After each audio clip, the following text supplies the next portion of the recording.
forget the men and women who have died while protecting us. Men like PFC John F. Landry Jr. and Lance Corporal Stephen West, and all the Wilmington men and women who have died before they were able to be called a veteran. On this Veterans Day, we give thanks to the 24 million Americans who strengthen our nation with their example of service and sacrifice. Our veterans are drawn from many generations and from many backgrounds. Some charged across great battlefields, some fought on high seas, and some patrolled the open skies. All contributed to the character and to the greatness of America. A veteran is someone who at one point in his life wrote a blank check made payable to the United States of America for an amount of up to and including their life. That is honor. I could not be more proud of Wilmington. The honor and respect we have shown our veterans has been tremendous. Every Veterans Day, Memorial Day, dedication services, and of course the wonderful visit by the Vietnam Moving Wall was well attended, well done, and done with honor. And for that I say thank you to all the residents of Wilmington. I do consider it a true honor to be with all of you today for this ceremony of recognition and gratitude. And to all the veterans here today, I offer the greatest respect and the most heartfelt thanks. Your example of service and sacrifice inspires a new generation of freedom's defenders. May God keep us truly grateful for everything that you've done. May He protect those who serve today, and may He always watch over the United States of America. Thank you.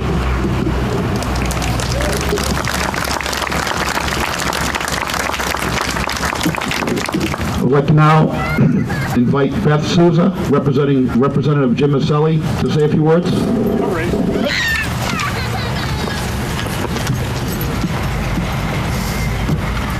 Good morning, everyone. My name is Beth Souza. I'm here on behalf of Jim Maselli. This is his year to do Tewksbury, so I have the honor of speaking at Wilmington today. The servicemen and women of America have always been the benchmark of greatness for the rest of the world to follow, and that tradition continues today. Time and time again, our nation's veterans have left their families behind and risked their lives in the name of freedom, our freedom, and often the freedom of people in other nations.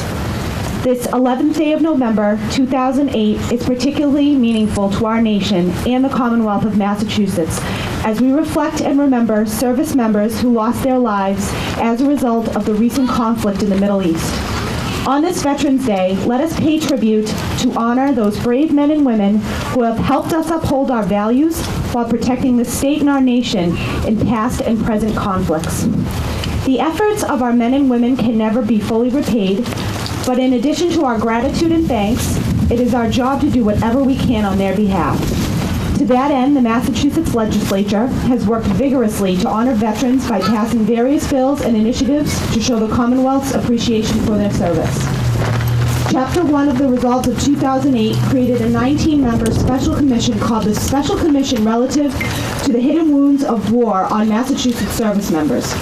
The Commission recently held a series of hearings to discuss pertinent issues of access to and the quality of mental health resources and services for veterans and their families. Commission members have now drafted reports outlining areas of concern and possible steps the Commonwealth can take to address this growing need.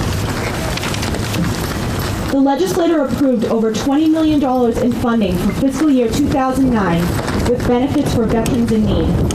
This is an increase of more than $5.7 million over the FY08 appropriation. Chapter 186 of the Act of 2007 places a checkoff box on Massachusetts resident or part-time resident tax forms for veterans to self-identify their participation in Operation Iraqi Freedom or Enduring Freedom. The information will be kept confidential, but be used to reach out to individuals who are not getting the benefits to which they are entitled because of the lack of awareness about the availability of those resources. In July 2008, the Commonwealth launched the Home for the Brave mortgage program, which is designed to offer any eligible Massachusetts veteran both safe and affordable home loans. The program will include mortgage insurance that will pay a veteran's monthly mortgage payment for up to 6 months in the event he or she becomes unemployed or is deployed on active duty. Also, closing cost assistance will be provided through a grant by Fannie Mae. More than 50 banks and credit unions across the state have signed on to participate in this program. It is Rep. Maselli's duty and honor as state representative and as a resident of this state to do whatever he can to see these proposals through to the very end. For a multitude of reasons, Rep. Maselli is compelled to do whatever is necessary to help improve the lives of our veterans, where they have improved our lives by faithfully serving us all. Because of their sacrifice, it is fitting that I close with a quote by Wallace Bruce, who kept the faith and fought the fight, the glory theirs, the duty ours. Thank you.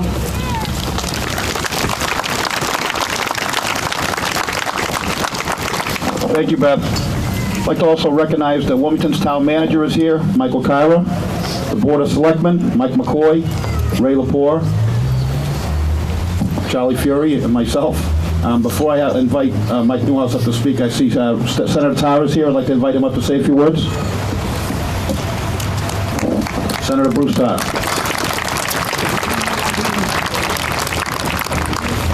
Thank you very much, Lou, and good morning to everyone. I first want to begin by congratulating Lou for the outstanding job that he does in bringing us together here today and reminding us of the importance of caring for our veterans and ensuring that the promises that are made to our veterans community are kept each and every day.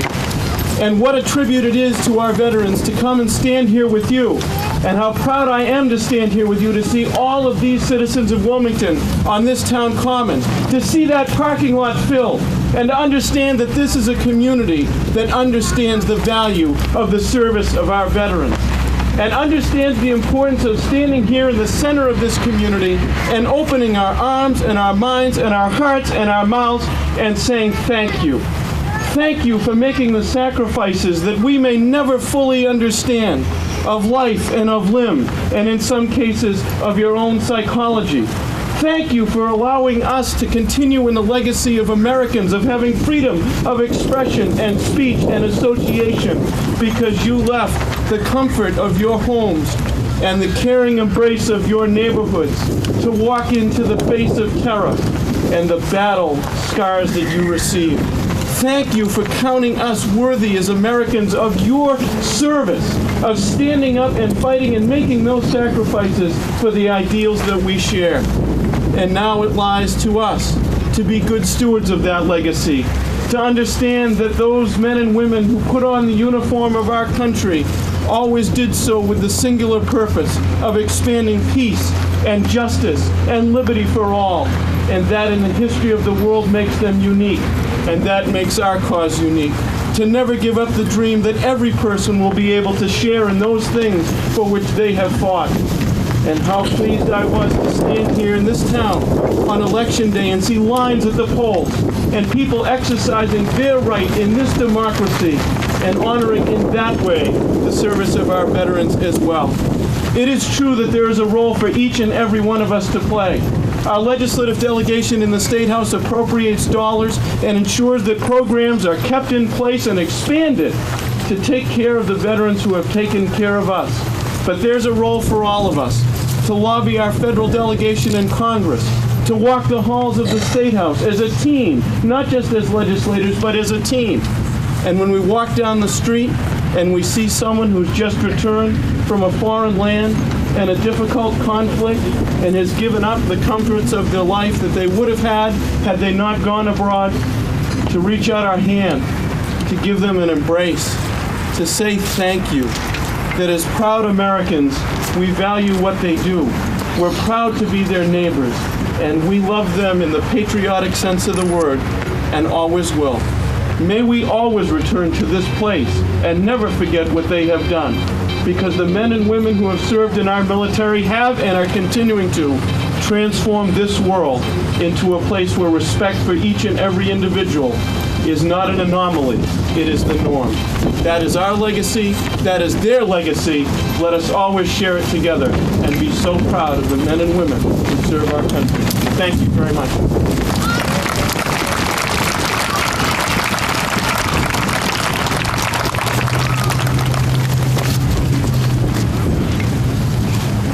Thank you, Senator Tarr.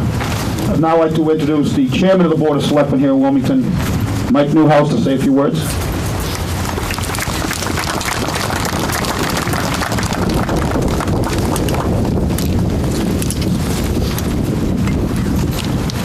morning.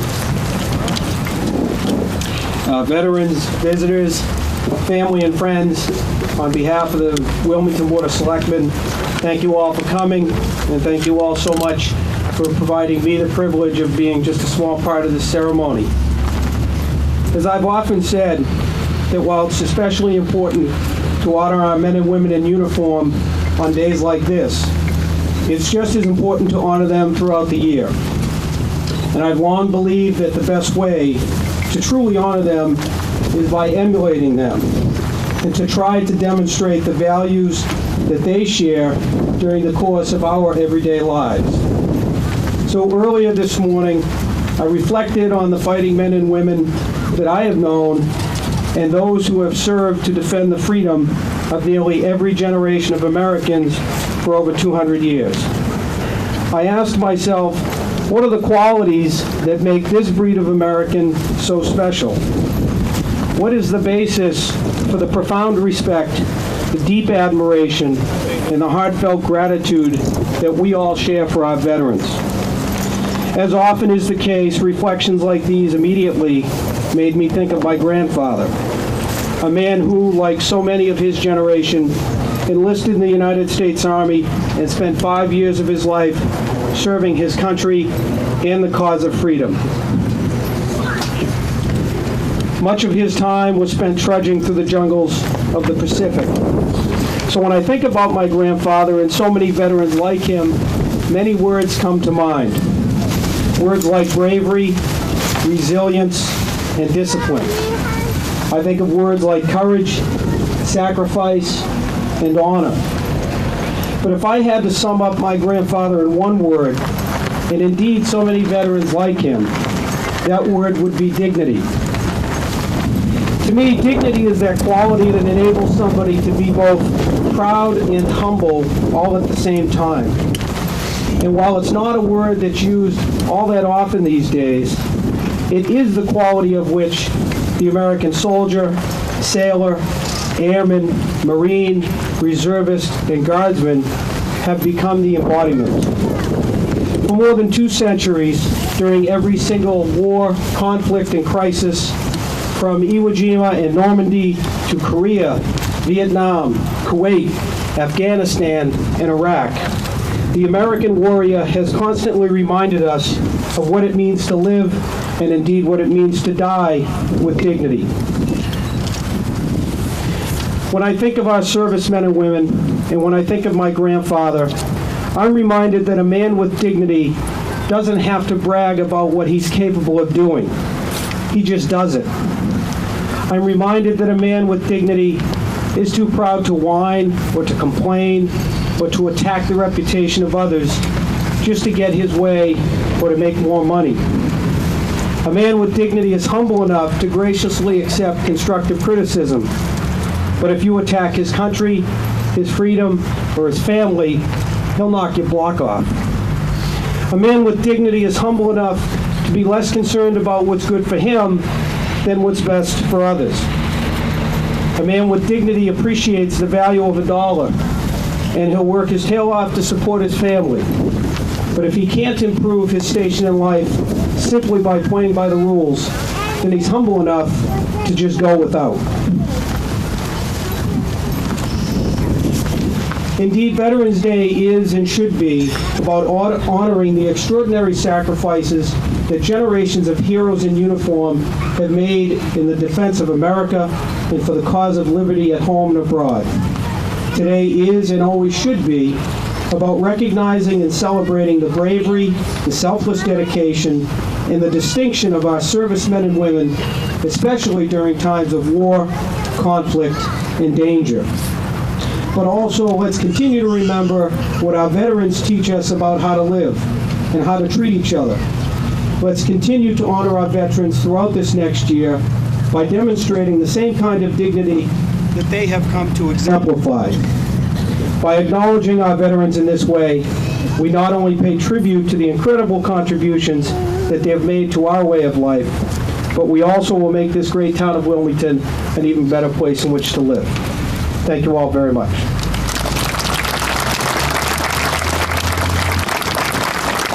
Thank you, Mike.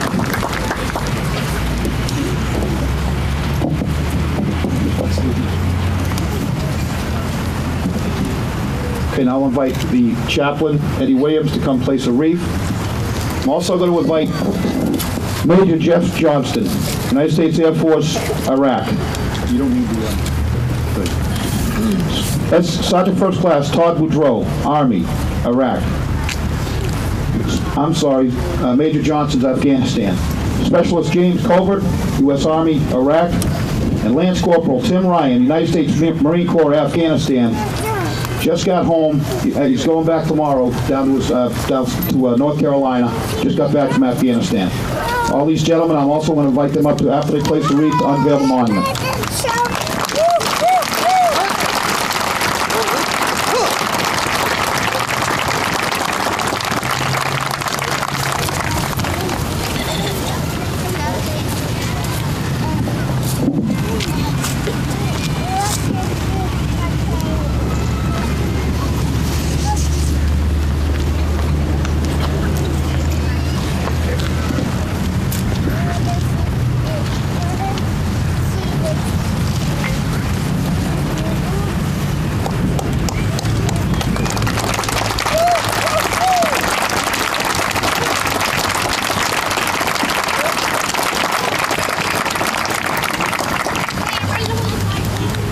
I'd like to thank the 272 Chemical Company for being here today, for our firing team.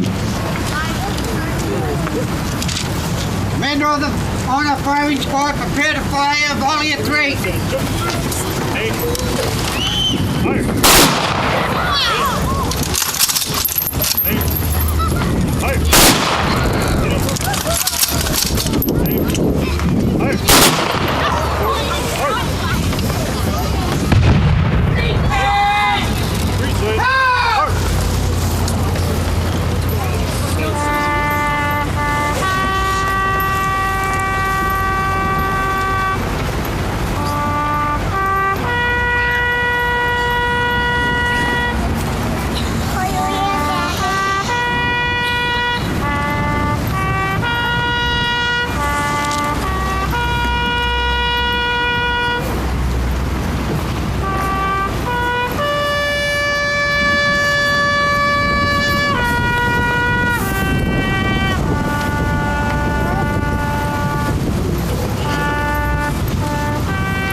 Again, and I'd like to thank everybody for coming out today.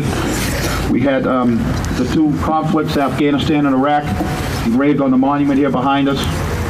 And there's no more room on that monument, so there can be no more conflicts. Thank everybody, Chief of Police Mike Pagonis and his men for an excellent job today with traffic and participating. Fire Chief Bradbury for his participation of his honor guard here today. All the honor guards, all the service organizations.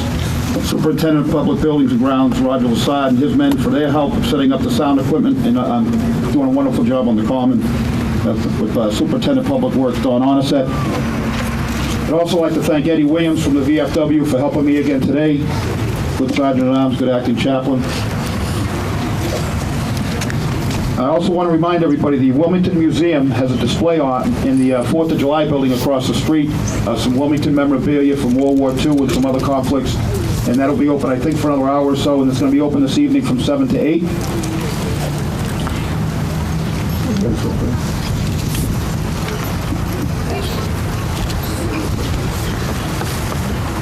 Okay. Again, thank you all for coming out here today. Let's take a moment, offer silent prayer for our men and women who are overseas, and ask for their safe return.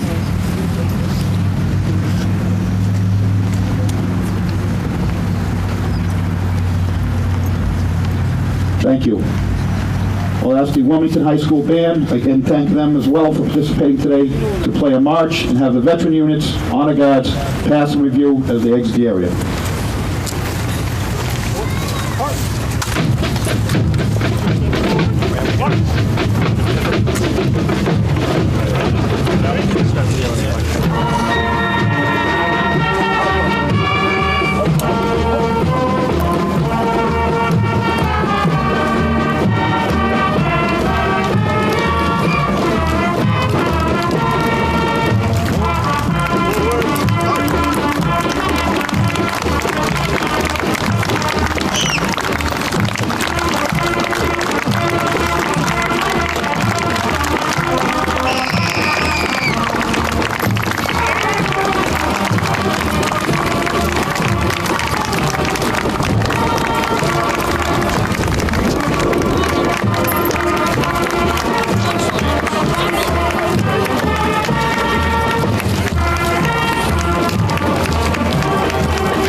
foresight, World War II, three of them did. I wanted to during Operation. But that's it. I'm all wars.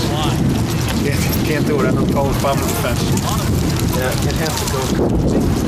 Right, but where do you start? There's a natural rate, right?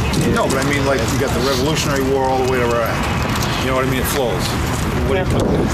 I know what you're saying. That's what you'd have to do. I think you go the next one that way. And then that's a lot of years. Yeah, that's it. Sean, how you doing? Good. How you doing? Good.